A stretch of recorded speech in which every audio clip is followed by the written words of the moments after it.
नमस्कार दोस्तों, स्वागत है आपका स्पोर्ट्स दिल में एक बार फिर से। और आज हम बात करने वाले हैं 60वें मैच की, जो कि खेला गया चेन्नई सुपर किंग्स और गुजरात टाइटंस के बीच में। अब इस मैच में अगर देखा जाए तो गुजरात टाइटंस ने 35 रनों से हरा दिया चेन्नई सुपर किंग्स को। चेन्नई सुपर किंग्स जैसी बड़ी टीम को 35 रनों से हराया गया है। तो इस मैच में पहले बैटिंग करते हुए गुजरात टाइटंस ने 231 रन बनाए थे और चेस करते हुए चेन्नई सुपर किंग्स सिर्फ 196 रन तक ही पहुंच पाए। अब पहले बैटिंग करते हुए गुजरात टाइटंस की तरफ से जो सबसे मुख्य योगदान था वो था साई सुदर्शन का और शुभमन गिल का, जो कि इनके ओपनिंग पेयर भी हैं। अब इसमें दोनों ने ही सेंचुरी लगाई है, तो आप समझ सकते हो कि कितना इजी रहा गुजरात के लिए ये विन, क्योंकि दोनों में से किसी को भी कोई तकलीफ नहीं आई। जिसमें मेन जो कंट्रीब्यूशन था वो था चेन्नई के बॉलर्स और उनके फील्डर्स का। पहले बैटिंग करते हुए साई सुदर्शन ने बनाए 103 रन, जो कि 51 बॉलों में थे, और 104 रन बनाए शुभमन गिल ने, जो कि 55 बॉलों में आए थे।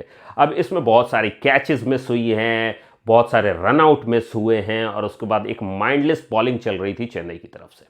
अब इसमें आप बैट्समैन की तो कोई गलती है नहीं। अगर आप कैचेस मिस करोगे तो आप पेनल्टी तो भरोगे ही, और वही हुआ चेन्नई के साथ कि रन इतने ज़्यादा हो गए। मतलब जहां मैं कहता हूं कि 180 टू 200 फाइटिंग टोटल होता है, वहीं उन्होंने 231 रन बनवा लिए थे इस मैच में। तो आप जाहिर सी बात है समझ सकते हो कि किस तरीके का प्रेशर रहा होगा बैट्समैन पे, और उसके लिए फिर उन्होंने इम्पैक्ट प्लेयर भी लिया जो कि कुछ खास कर नहीं पाए। अब इसमें अगर हम बात करें तो जो जैसे सभी बात करते हैं ना कि क्रिकेट में मेरा ये फेवरेट शॉट है, या आज के मैच में ये प्लेयर मेरा फेवरेट रहा, या ये शॉट मेरा फेवरेट रहा, मेरा फेवरेट रहा तुषार देशपांडे ने जो कैच मिस किए। वो कैच ऐसे टाइम पे आई थी उनके पास जहां 13.3 ओवर पे जा करके, यानी 14वें ओवर की तीसरी बॉल पे वो कैच आई थी उनके पास। ऑलरेडी सभी सेटल थे, अगर वहां वो एक विकेट निकाल लेते तो रोका जा सकता था, काफी कुछ किया जा सकता था। लेकिन उनके हाथ से मिस, जो वो कैच मिस हुई, सीरियसली मैच अगर आप देखते हो और आप अगर चेन्नई के फैन हो तो जाहिर सी बात है आपका मूड खराब हो जाता उसे देख करके। और उसके बाद ओवर थ्रो के रन, मिस फील्डिंग, सब कुछ चल रहा था उसी तरीके से। ठीक है, तो ऐसे करते हुए इन्होंने टोटल बनवा लिया 231 रन।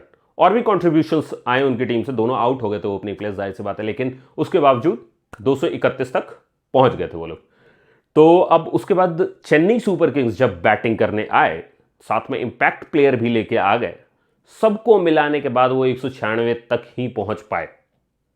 इसमें जो मेन कंट्रीब्यूशन रहा पूरी टीम में से, एक तो डैरल मिचेल का रहा, जिन्होंने 63 रन बनाए 33 बॉलों में, और 35 बॉलों में 56 रन बनाए मोइन अली ने। उसके अलावा 11 बॉलों में 26 बनाए धोनी ने, 13 बॉलों में 26 बनाए शिवम दुबे ने, और 10 बॉल में 18 रन बनाए जडेजा ने। तो आप समझ सकते हो कि उंगलियों पे गिन सकते हो आप परफॉर्मेंस की, क्या परफॉर्मेंस थी आज चेन्नई सुपर किंग्स की। तो मैं सीरियसली कहूंगा कि इनको बहुत ज़्यादा अपने ऊपर काम करने की ज़रूरत है, क्योंकि अगर पूरी टीम से आप सिर्फ एक महेंद्र सिंह धोनी को निकाल दो तो मुझे नहीं लगता है कि ये लोग इतना भी परफॉर्म कर पाएंगे। एक बंदे का प्रेशर इनके ऊपर बना रहता है, और मुझे तो लगता है चेन्नई सुपर किंग्स की मैनेजमेंट ना सिर्फ इसी चीज़ के भरोसे बैठी हुई है कि महेंद्र सिंह धोनी है तो कुछ भी देंगे और वो कर लेंगे। अब बात करते हैं इस टीम के साथ तो प्रॉब्लम्स हैं ही, उसके अलावा जो प्रॉब्लम थी, तुषार देशपांडे ने एक कैच मिस किया, उसके अलावा ओवर थ्रो ये सब हो ही रहा था, माइंडलेस बॉलिंग चल रही थी। वो भी बैटिंग में भी कोई परफॉर्मेंस नहीं आ रही है। आपके इंपैक्ट प्लेयर आते हैं और जीरो बना के जाते हैं, एक बना के जाते हैं। वैसे ही रचिन रविंद्र का मुझे प्रॉब्लम समझ में नहीं आया। स्टार्टिंग में परफॉर्मेंसेस आई, उसके बाद पता नहीं क्या हुआ, तबीयत खराब हो गई है, वेदर सूट नहीं कर रहा है, क्या हो रहा है कि वो भी परफॉर्म नहीं कर पा रहे। मतलब रचिन रविंद्र को मैं एक अच्छा बैट्समैन मानता हूँ, आपने वर्ल्ड कप में उनकी परफॉर्मेंस देखी हुई है, और उसी तरीके से मैं कहता हूँ कि यार इतना तो नहीं हो सकता यार कि एकदम से आपकी सारी इनिंग्स फ्लॉप हो जाए। या तो आप वेट कर रहे हो कि आप वर्ल्ड कप में ही परफॉर्म करोगे, तो इसके बाद वर्ल्ड कप स्टार्ट हो रहा है, वहां जाकर के आप परफॉर्म करोगे। ठीक है, तो ये प्रॉब्लम है, ये प्रॉब्लम बनी हुई है। और उसके बाद मिस किया गया यहां पर पतिराना को भी और साथ में मुस्तफिजुर को भी, कि उनके अलावा क्या बॉलर्स ही नहीं है चेन्नई के पास। इस तरीके की बॉलिंग होगी जहां कोई कॉन्टेस्ट नहीं है, सामने वाला आएगा और मारेगा रन। तो बुरी तरीके से फ्लॉप रही चेन्नई की बॉलिंग इस बार, और इसी की वजह से पूरी तरीके से चेन्नई की बॉलिंग और फील्डिंग पर डाला जा सकता है इस हार का इल्जाम। साथ ही मैं बात करूंगा शुभमन गिल के सेलिब्रेशन की भी। शुभमन गिल ने सेंचुरी बनाई, उन्होंने सेलिब्रेट किया, एग्रेशन अच्छी चीज़ है। ठीक है, अगर आप उस तरीके से जवाब दे रहे हो, सुनने में आया कि सेलेक्टर्स को जवाब दे रहे थे वो, लेकिन क्या जवाब दे रहे थे, क्या वर्ड यूज़ किया उन्होंने जवाब देने के लिए। सीरियसली अब ये होने वाला है जेंटलमैन्स गेम जिसे हम कहते थे, may be this is over hyped, कि जेंटलमैन्स गेम कहते हैं हम इसे। अब ऐसा लग रहा है कि गेम को ना पूरी तरीके से बिगाड़ दिया गया है।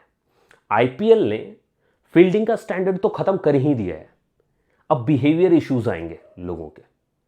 अंपायर से लड़ना ठीक है, अगर आप तमीज से लड़ रहे हो, आप एक प्रोटेस्ट कर रहे हो, समझ में आता है मुझे, क्योंकि आईपीएल में जो अंपायरिंग हुई है मैं उसको डिफेंड नहीं कर सकता हूं भाई, किसी भी तरीके से उसको डिफेंड नहीं किया जा सकता। और वहां तक समझ में आता है कि आप आईपीएल में अंपायर्स के आगे प्रोटेस्ट कर रहे हो, वो चीज़ समझ में आती है। लेकिन ये आपका बिहेवियर है कि आपने सेंचुरी बनाई, उसके बाद आप क्या कर रहे हो, आप क्या वर्ड्स यूज़ कर रहे हो, आप क्या वर्ड यूज़ कर रहे हो कि सेलिब्रेट करते समय। सब इतने भी नाइव नहीं है कि उनको नहीं पता चल रहा है कि आप क्या वर्ड्स यूज़ कर रहे हो, ठीक है। और ये एग्रेशन जो है ना, ये कुछ टाइम से बहुत ज़्यादा आ रहा है। अब लोगों को ऐसा लगता है कि टीम सिलेक्शन में जाने के लिए ना बिहेवियर ख़राब करना बहुत ज़रूरी है। अगर आप एग्रेशन नहीं दिखाओगे तो आपका सिलेक्शन नहीं होगा।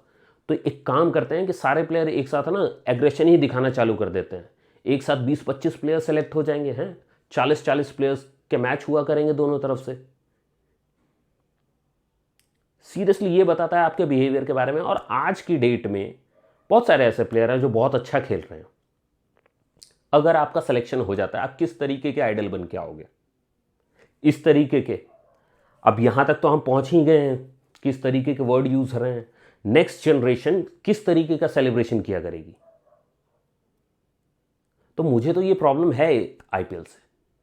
अब बोर्ड और मैनेजमेंट तो इसे देख ही नहीं पा रहा है। क्या चाहते हो कि जनता जाए वहां पर ये सब देखने? तो गाइस मैं तो कहूँगा कि क्रिकेट, जो काफ़ी पहले ब्रैडमैन का एक वो था, एक इंटरव्यू था जिसमें उन्होंने बताया था एक ओपन लेटर के बारे में कि क्रिकेट को ना ऐसी चीज़ों से बचा के रखना चाहिए, प्लीज़ इसे जेंटलमैन्स गेम रहने दो, ठीक है।